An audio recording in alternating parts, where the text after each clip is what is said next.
Hi friends, again உங்கள் Gautham. So இன்றைக்கி நம்ம என்ன பார்க்க போகிறோம்னா ஊப்ஸ் கான்செப்ட். ஸோ ஜாவானா ஊப்ஸ் கான்செப்ட்னு சொல்கிறாங்க. ஊப்ஸ்னால் என்ன? Object oriented programming language. Okay, ஜாவாவை ஆப்ஜெக்ட் ஓரியன்டட் ப்ரோக்ராமிங்னு சொல்கிறாங்களே, இதுக்கு முன்னாடி என்ன இருந்தது? மிச்ச ப்ரோக்ராமிங் லாங்குவேஜில் என்ன ப்ரோக்ராமிங் லாங்குவேஜ் இருந்தது? அதாவது என்ன ஊப்ஸ், என்ன கான்செப்ட்ஸ் இருந்தது அப்படின்னா, இதுக்கு முன்னாடி பார்த்திங்கன்னா சிஎல்லாம் பார்த்திங்கன்னா ப்ரொசீஜரல் லாங்குவேஜ்னு சொல்லுவாங்க. ஸோ இது ரெண்டுக்கும் டிஃப்ரென்ஸ் பார்க்குறதுக்கு முன்னாடி ப்ரோக்ராமிங் லாங்குவேஜை என்னென்ன டைப்பில் பிரிக்கிறாங்கன்னு பார்ப்போம். First high level programming language, middle level programming language, low level programming language, very low level programming லாங்குவேஜ்னு பிரிக்கவாங்க. ஹை லெவல் லாங்குவேஜ்னால் என்ன அப்படின்னா, ஊப்ஸ் கான்செப்ட்ஸ் இருக்கிற அத்தனை ப்ரோக்ராமிங் லாங்குவேஜும் ஹை லெவல். அதாவது பார்த்தோன்னே நமக்கு க்ளீனாக புரிகிற language, human understandable. So middle லெவல்னால் என்ன? மிடில் லெவல் லாங்குவேஜ் எல்லாம் இந்த ப்ரொசீஜர் லாங்குவேஜ் எதுவோ அதெல்லாம் middle level language, C, Fortran, Pascal இதெல்லாம். லோ லெவல்னால் என்ன? அசம்பிளி லாங்குவேஜ், அதாவது மிஷின் லெவல் லாங்குவேஜ் எல்லாத்தையும், அதாவது ரொம்ப ரொம்ப நம்ம அண்டர்ஸ்டாண்ட் பண்ணிக்கிறதுக்கே கஷ்டமான லாங்குவேஜஸ் அசம்பிளி லாங்குவேஜ் எல்லாம், அதெல்லாம் ரொம்ப ரொம்ப ரொம்ப பழைய லாங்குவேஜ், அதெல்லாம் அப்படி சொல்லுவாங்க. ஸோ இன்னும் லோ லெவல் லாங்குவேஜ்னு சொன்னேன், அது என்னென்னா pure machine level language, zeros and once அந்த மாதிரி லாங்குவேஜஸ் எல்லாம். சரி, ஓகே. ஊப்ஸ் அதாவது ஆப்ஜெக்ட் ஓரியன்டட் ப்ரோக்ராமிங்க்கும் ப்ரொசீஜரல் லாங்குவேஜுக்கும் என்ன டிஃப்ரென்ஸ் அப்படின்னா, ப்ரொசீஜரல் லாங்குவேஜ் பார்த்திங்கன்னா ரொம்ப கஷ்டமாக இருக்கும். அதாவது இப்போ ஒரு மனுஷன் வந்து ஒரு காரில் ஏறலாம் அப்படிங்கிறதுக்கு ஒரு ப்ரோக்ராம்லேயே எழுத சொல்கிறாங்கன்னு வச்சுக்கோங்களேன். எப்படி எழுதுவாங்கன்னா, மனுஷன் கார் டோர் திறக்கிறான், உள்ளே ஏறுறான், டோர் க்ளோஸ் பண்ணுறான், கீஸ் போடுறான், ஸ்டார்ட் பண்ணுறான், ஸ்டார்ட் ஆகலை, ரிட்டன் இறங்குறான், ரிட்டன் டோரை க்ளோஸ் பண்ணுறான். ஸோ இப்படி ஒரே ப்ரொசீஜராக போகும். நம்மளால் அந்த கோடை புரிஞ்சிக்கவே முடியாது, ரொம்ப கஷ்டமாகவும் இருக்கும். ஸோ அதுக்கப்புறம் பார்த்திங்கன்னா ஊப்ஸில் அப்படி கிடையாது, எல்லாத்துக்கும் ஒரு கான்செப்ட்ஸ் இருக்குது. நான் கீழே மென்ஷன் பண்ணியிருக்க மாதிரி class, object, abstraction, inheritance, interface, encapsulation, பாலிமரிசம்னு ஒவ்வொன்றுக்கும் ஒரு கான்செப்ட்ஸ் இருக்குது. இந்த கான்செப்ட்ஸ் எல்லாம் டீட்டெயிலாக பார்ப்போம். ப்ரொசீஜர் லாங்குவேஜில் ரெண்டாவது என்னென்னு பார்த்திங்கன்னா, அது ஒரு சேஃப்டியே இருக்காது, எதையுமே அதில் ஹைட் பண்ணியிருக்க மாட்டாங்க, எல்லாமே ஓப்பனாக இருக்கும். பட் ஊப்ஸ் கான்செப்ட் அப்படி இல்லை. நம்மளோட டேட்டாஸை இங்கே இருக்கிற கீழே நான் கொடுத்துருக்கிற இந்த கான்செப்ட்ஸ் எல்லாம் யூஸ் பண்ணி நம்ம ஹைடும் கூட பண்ணலாம். ஸோ ஊப்ஸ் பார்த்திங்கன்னா ரொம்ப நம்ம ஒரு அப்ளிகேஷனை டெவலப் பண்ணுறதுக்கும் அதை மெயின்டைன் பண்ணுறதுக்கும் ரொம்ப ஈஸி. ஸோ ஒரு ப்ரோக்ராமை டெவலப் பண்ணுறது கூட அவ்வளோ கஷ்டம் இல்லை, அதை லைஃப் லாங் மெயின்டைன் பண்ணுறதுங்கிறது ரொம்ப கஷ்டம். ஸோ ஊப்ஸ் கான்செப்ட்ஸ் யூஸ் பண்ணி நம்ம ரொம்ப நல்ல ப்ரோக்ராமை டெவலப் பண்ணலாம், மெயின்டைன் பண்ணலாம். ஸோ ரியல் டைம் ப்ராப்ளம், நம்மளோட ரியல் டைம் சுச்சுவேஷன் ப்ராப்ளம் எல்லாத்தையும் ஊப்ஸ் கான்செப்ட் வந்து நமக்கு சால்வ் பண்ணி கொடுக்கும். ஸோ இப்போதைக்கு இந்த செஷனில் நம்ம இதெல்லாம் தியரியாக பார்ப்போம், போக போக நான் டீட்டெயில்டாக சொல்கிறேன். கிளாஸ்னால் என்ன? எக்ஸாம்பிளுக்கு நம்ம கிளாஸ் ரூம் எடுத்துக்கோங்க. கிளாஸ்னால் என்ன? ஒரு பெரிய ரூம், அதில் எவ்வளோ ஆப்ஜெக்ட்ஸ் இருக்குது? நிறைய ஆப்ஜெக்ட்ஸ் இருக்குது. சேர் ஒரு ஆப்ஜெக்ட் தான், பெஞ்ச் ஒரு ஆப்ஜெக்ட் தான், board, chalk piece, books, pen, pencil எல்லாமே ஒரு ஆப்ஜெக்ட் தான். கிளாஸுங்கிறது அந்த மாதிரி தான், நிறைய ஆப்ஜெக்ட்ஸ் உள்ளே இருக்கும். ஸோ ஆப்ஜெக்ட்னால் என்ன? ஸோ அதுக்கு முன்னாடி நான் கிளாஸ் இன்னும் டீட்டெயிலாக சொல்கிறேன். ஸோ கிளாஸ்க்குள்ளே பார்த்திங்கன்னா நிறையா இருக்கும். டேட்டா மெம்பர்ஸ் இருக்கும், கன்ஸ்ட்ரக்டர் இருக்கும், இன்னும் மெத்தட்ஸ் இருக்கும், நிறையா இதெல்லாம் அடங்குனது தான் கிளாஸ். ஸோ மெத்தட்னா என்ன, டேட்டா மெம்பர்னா என்ன, கன்ஸ்ட்ரக்டர்னா என்ன, இன்னும் டீட்டெயிலாக நான் சொல்கிறேன். Object next. ஆப்ஜெக்ட்னா என்ன? ஆப்ஜெக்டை மூணாக பிரிக்கலாம்: ஐடென்டிட்டி, ஸ்டேட், பிஹேவியர். ஸோ ஆப்ஜெக்ட்டுங்கிறது லாஜிக்கலாக டெக்னிக்கலாக சொல்ல போனோன்னா அது ஒரு ரன் டைம் என்டிட்டி. கிளாஸை டெக்னிக்கலாக சொல்ல போனோன்னா அது ஒரு லாஜிக்கல் என்டிட்டி. ஸோ ஆப்ஜெக்ட்னா என்ன? ஸோ அதை 3 டைப்பாக பிரிக்கிறாங்க நான் சொல்லியிருந்தேன். ஸோ இப்போ ஒரு பேனா எடுத்துக்கோங்க. அந்த பேனாங்கிறது ஒரு ரெனால்ட்ஸ் பேனான்னு வச்சுக்கோங்க. ஸோ அந்த பேனாவை நம்ம எப்படி ஐடென்டிஃபை பண்ணுறோம்? ரெனால்ட்ஸ், அதோட நேம், அதோட யூனிக் நேமை வச்சு ஐடென்டிஃபை பண்ணுறோம்.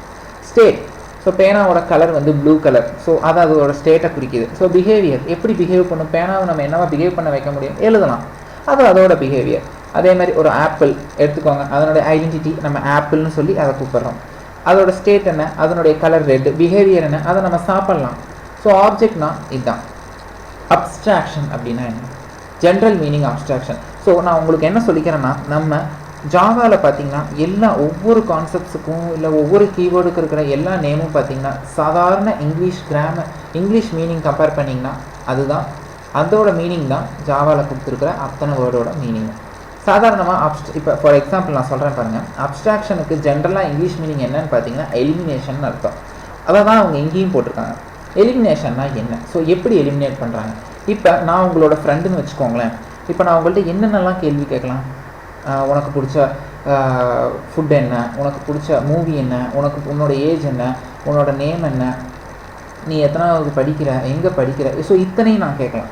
இதுவே நான் ஒரு பேங்க் ஆரம்பிக்கிறேன், ஸோ அந்த பேங்க்கில் நான் வந்து மேனேஜராக இருக்கேன், இல்லை நான் ஓனர், அப்போ நீங்கள் கஸ்டமர், ஸோ அப்போ நான் உங்கள்கிட்ட இது அத்தனையும் கேட்கணுங்கிறது அவசியம் இல்லை.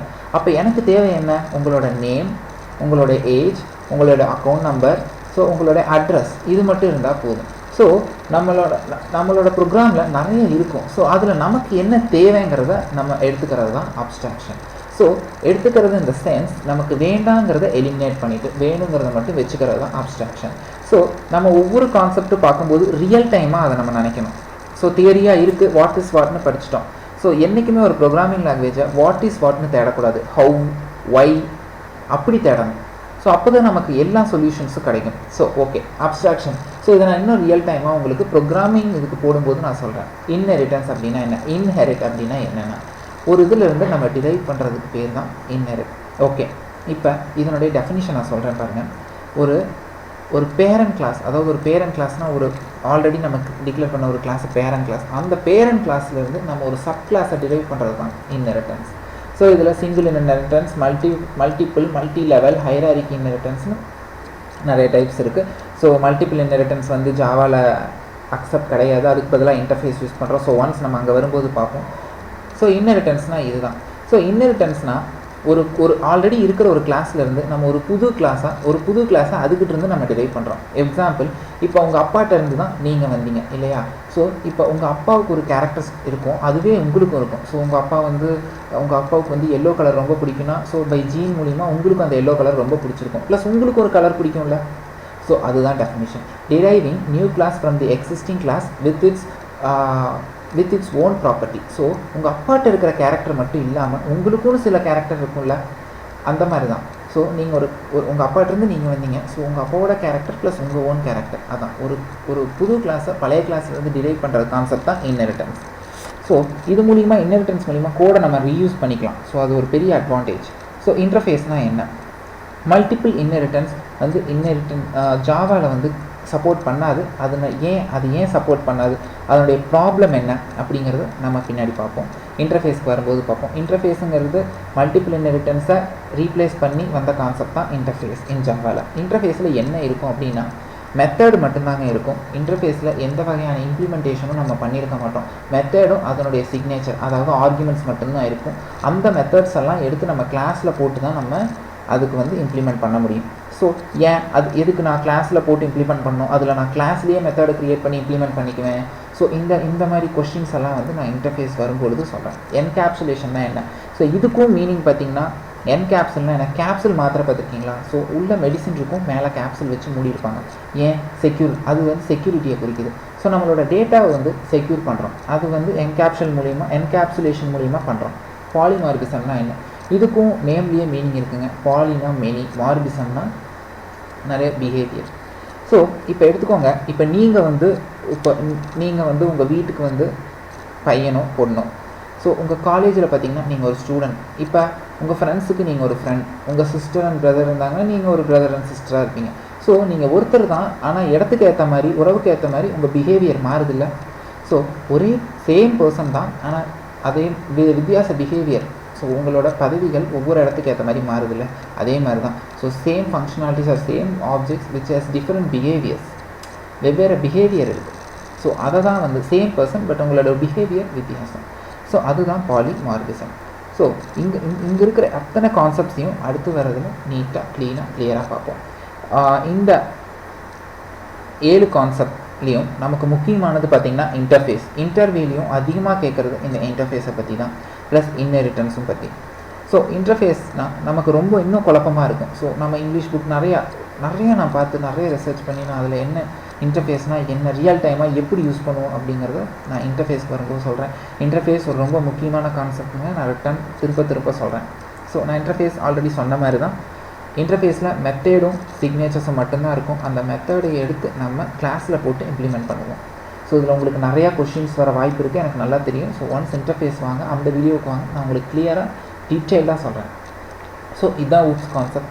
ஸோ இந்த ஊப்ஸ் கான்செப்ட்ஸில் இன்னும் டவுட் இருக்குது, எனக்கு இன்னும் ரியல் டைம் எக்ஸாம்பிள் வேணும்னா ப்ளீஸ் எனக்கு மெயில் பண்ணுங்கள். ஸோ உங்களோட ஃபீட்பேக் என்னோடய வீடியோவை இன்னும் நான் அப்டேட் பண்ணுறதுக்கு உதவும். ஸோ இந்த வீடியோ நான் எல்லா வீடியோலையும் சொல்கிற மாதிரி தான். இது உங்களுக்கு பிடிச்சிருந்ததுன்னா உங்கள் ஃப்ரெண்ட்ஸுக்கும் ஷேர் பண்ணுங்கள். என்னோட வெப்சைட் சப்போர்ட் பண்ணுங்கள். நீங்களும் நிறையா லேர்ன் பண்ணுங்கள். So thank you. Have a nice day.